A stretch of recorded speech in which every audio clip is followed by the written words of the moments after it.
पूज्य डॉक्टर बाबासाहेब आंबेडकरांनी या देशातल्या अनुसूचित जातीची एकजूट या देशामध्ये निर्माण केली आणि या महाराष्ट्रामध्ये डॉक्टर बाबासाहेब आंबेडकरांनी एकजुटीने उभा केलेल्या या अनुसूचित जातीला तोडण्याचं काम हे सरकार करू लागलेलं आहे. मातंग बांधवांना आमचा विरोध नाही. मातंग बांधवांची प्रगती झाली पाहिजे का? तर 100% त्यांची प्रगती झाली पाहिजे.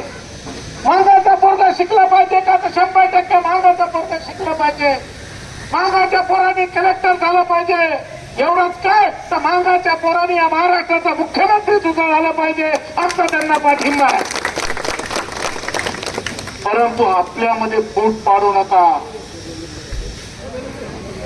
एका घरामध्ये 4 घरं करू नका. एका घरामध्ये 59 घरं करू नका. एका घरामध्ये 115 घरं करू नका. मातंग समाजाला बाजूला काढणं किंवा अ ब क ड ह्या ज्या गोष्टी आहेत त्या करायच्या असतील तर तुमच्यामध्ये तुम्ही करा. आणि माझी बौद्ध समाजाच्या तरुण कार्यकर्त्यांना ज्यांना खऱ्या अर्थानं बाबासाहेब कळले त्यांना विनंती आहे, तुम्ही अज्ञानी दुसरे अज्ञानी बनले म्हणून आपण अज्ञानी बनू नका.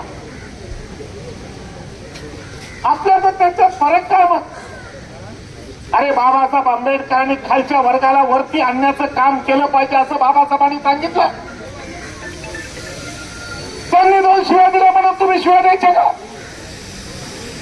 त्यांचं ते अज्ञान आहे आणि त्यांचं अज्ञान एकाच गोष्टीमुळे त्यांचं अज्ञान आहे की त्यांना बाबासाहेब आंबेडकर कळले नाही, बाबासाहेब आंबेडकर समजले नाही. मग ह्यांचं अज्ञान घालवायचं असेल तर काय करावं लागेल?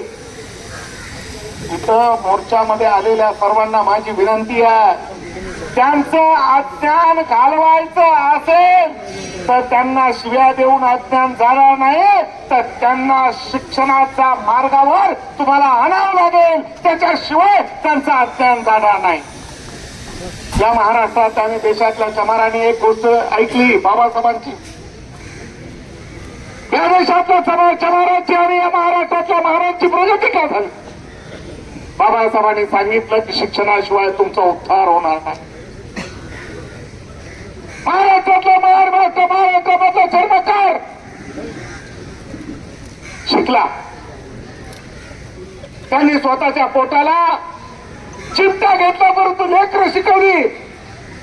लेकरं शिकवून IAS, IPS, कलेक्टर, जिल्हा पोलीस अधीक्षक, DG, IG, additional DG, chief secretary पर्यंत गेले. मग मातंग समाजाने ते ऐकलं नाही. मातंग समाजाने बाबासाहेबांचं ऐकलं नाही. माझं मातंग समाजाच्या बांधवांना विनंती आहे की या भिकारचोट पुढाऱ्यांचं ऐकू नका. भिकारचोट पुढाऱ्यांचं ऐकू नका. या भिकारचोट पुढाऱ्यांनी या मातंग समाजाचं वाटोळं केलं, त्यांचं तुम्ही ऐकू नका. हे सांगण्यासाठी इथं आम्ही आलेलो आहोत. मी धन्यवाद देतोय. कुणी काही म्हणा, मी पाठीशी उभा असणार. आता दादांनी सांगितलं की खंबीरपणानं मी पहिल्या दिवसापासून त्यांच्या पाठीशी उभा आहे शेवटच्या क्षणापर्यंत. त्याचं कारण आहे आम्ही 5-5 वर्ष तरीपार झालो. आमची लेकरं बाळ त्याच्यापासून चळवळीमध्ये गेली. आम्हाला माहिती आहे संघर्ष काय असतो तो. यांच्या वाट्याला येता कामा नये, आमच्या पुढच्या पिढीच्या वाट्याला कामं येता कामा नये म्हणून आम्ही संघर्ष करण्यासाठी या पोरांच्या पाठीशी उभा टाकलो. आणि या पोरांना आपण सगळ्यांनी ताकद द्यायची. समाजामध्ये दादा तुमच्या आमचे वय झालेत, आता आपण नवीन पिढी उभा राहू देणार आहेत की नाही? नवीन पिढीचं नेतृत्व स्वीकारणार आहात की नाही? त्या नवीन पोरांना नेतृत्व द्यायचं आहे का नाही? आणि जर बाबासाहेब आंबेडकरांच्या चळवळीत तुम्ही काम केलेलं असेल तर तुम्ही यांचा हा रस्ता अडविणार नाही, ही गोष्ट लक्षात ठेवा. यांना त्या योग्य रस्त्याने घेऊन जाण्याचं काम आपण केलं पाहिजे. मी शेवटी एवढंच म्हणेन, उपवर्गीकरणाच्या विरोधात जे जे लढे उभारले जातील त्या लढ्यामध्ये आपण सहभागी झालं पाहिजे.